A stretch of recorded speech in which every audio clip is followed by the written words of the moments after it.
বাঙালি আর mutton খেতে পছন্দ করে না এটা তো হতেই পারে না।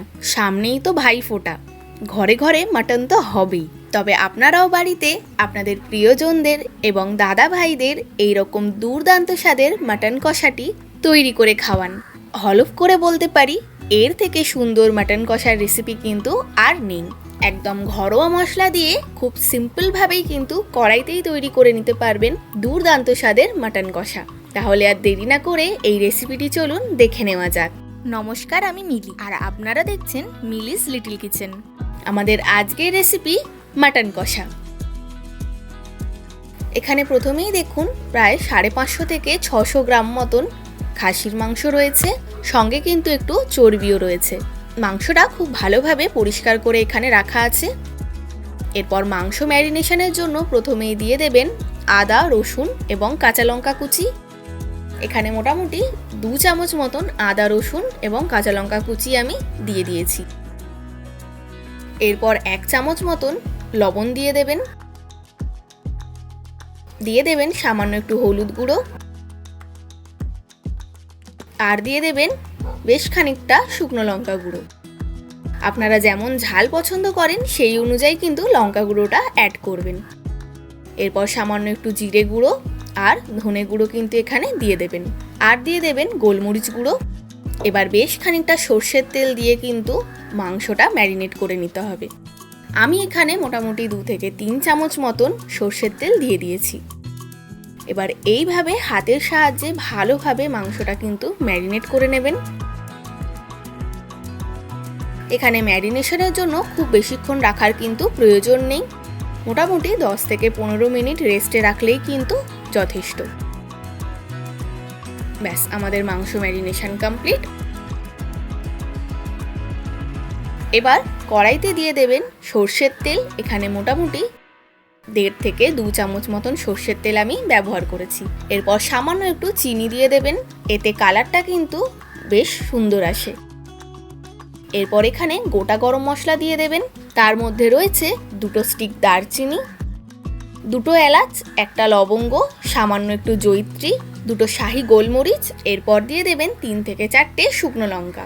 এবার ভালোভাবে এগুলো একটু ভেজে নিতে হবে।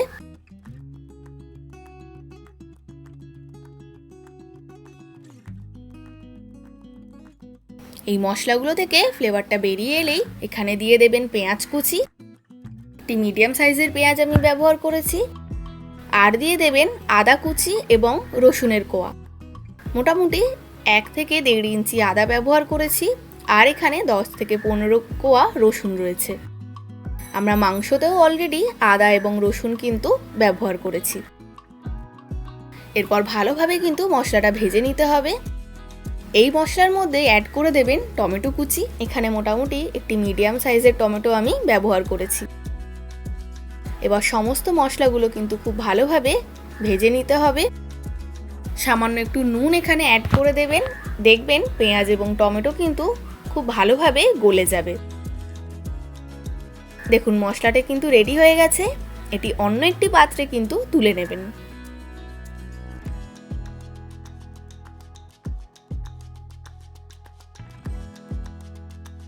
সমস্ত মশলা তোলা হয়ে গেলে এটিকে ঠান্ডা করে নেবেন এবং মিক্সিতে অথবা শিলে কিন্তু একটি স্মুথ পেস্ট তৈরি করে নেবেন।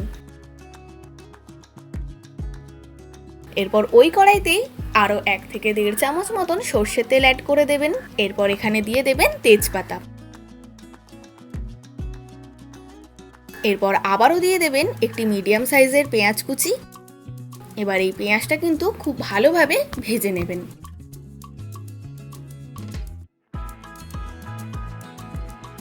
দেখুন মোটামুটি পেঁয়াজটা কিন্তু কালার চেঞ্জ করা স্টার্ট করে দিয়েছে।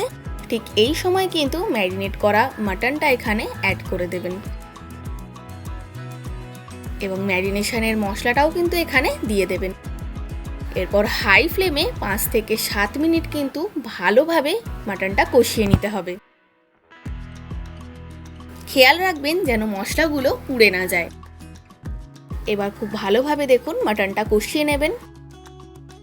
এরপর দিয়ে দেবেন সামান্য একটু জিরে গুঁড়ো, আর দিয়ে দেবেন শুকনো লঙ্কা গুঁড়ো, একটু হলুদ গুঁড়ো কিন্তু অ্যাড করে দেবেন। আমরা ম্যারিনেশনেও কিন্তু অল্প অল্প করেই মশলাগুলো অ্যাড করেছিলাম। আপনারা চাইলে একেবারে ম্যারিনেশনের সময়ও কিন্তু অ্যাড করে দিতে পারেন। এরপর দেখুন হাই ফ্লেমে বেশ অনেকক্ষণ মাংসটা কষানোর পর কালারটা কিন্তু অনেকটাই চেঞ্জ হয়েছে। এরপর ফ্লেমটাকে লো করে ওপরে একটি ঢাকা চাপা দিয়ে দেবেন।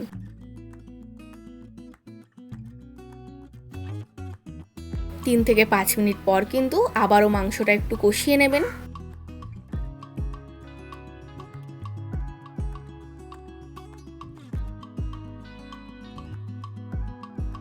এরপর এরই মধ্যে দিয়ে দেবেন তৈরি করে রাখা পেঁয়াজ, আদা, রসুন, টমেটোর পেস্ট। এবার এরই সাথে কিন্তু মাংসটা ভালোভাবে কষিয়ে নিতে হবে। ভাজা পেঁয়াজের পেস্টের কিন্তু গন্ধটা একটু অন্যরকম হয় আর কালারটাও কিন্তু খুব ভালো আসে। মিলিস লিটল কিচেনে যদি আপনারা নতুন হয়ে থাকেন তবে অবশ্যই চ্যানেলটিকে সাবস্ক্রাইব করে বেল আইকনটি ক্লিক করে দেবেন, যাতে এই চ্যানেলে হওয়া সমস্ত রান্নার আপডেট সবার আগে আপনাদের কাছে পৌঁছে যায়। এবং আমার ফেসবুক পেজটিকেও ফলো করার অনুরোধ রইল। এবার সামান্য একটু মশলার বাটি ধোয়া জল কিন্তু অ্যাড করে দেবেন। এখানে মোটামুটি 1 কাপ মতন জল কিন্তু আমি ব্যবহার করেছিলাম।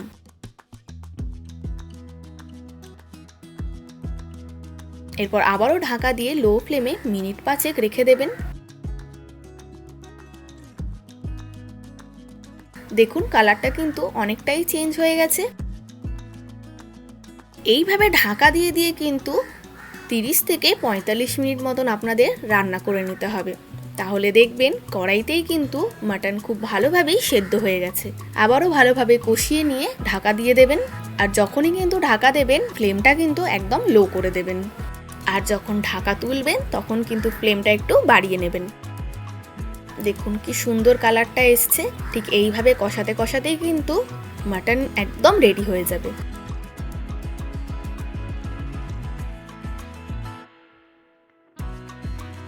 এরপর নামানোর ঠিক একটু আগেই কিন্তু গরম মশলা গুঁড়ো দিয়ে দেবেন এবং ভালোভাবে মিশিয়ে নেবেন।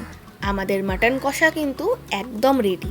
এই রেসিপিটি কিন্তু হয় দুর্দান্ত স্বাদের। আপনারা কেমন করে বাড়িতে মাটন তৈরি করে থাকেন আমায় কমেন্ট করে জানাবেন। আর এই রেসিপিটিও কিন্তু আপনারা একবার বাড়িতে ট্রাই করে দেখবেন। আবার আপনাদের সাথে আমার দেখা হবে নেক্সট ভিডিওতে নতুন একটি রান্নার সঙ্গে। আপনারা ভালো থাকবেন, সুস্থ থাকবেন এবং এইভাবেই আমাকে সাপোর্ট করে যাবেন। আমার আজকের এই রান্নাটি যদি আপনাদের ভালো লেগে থাকে এবং সহজ বলে মনে হয়ে থাকে তাহলে অতি অবশ্যই একটি লাইক দিয়ে যাবেন এবং কমেন্ট করে জানাতে কিন্তু ভুলবেন না।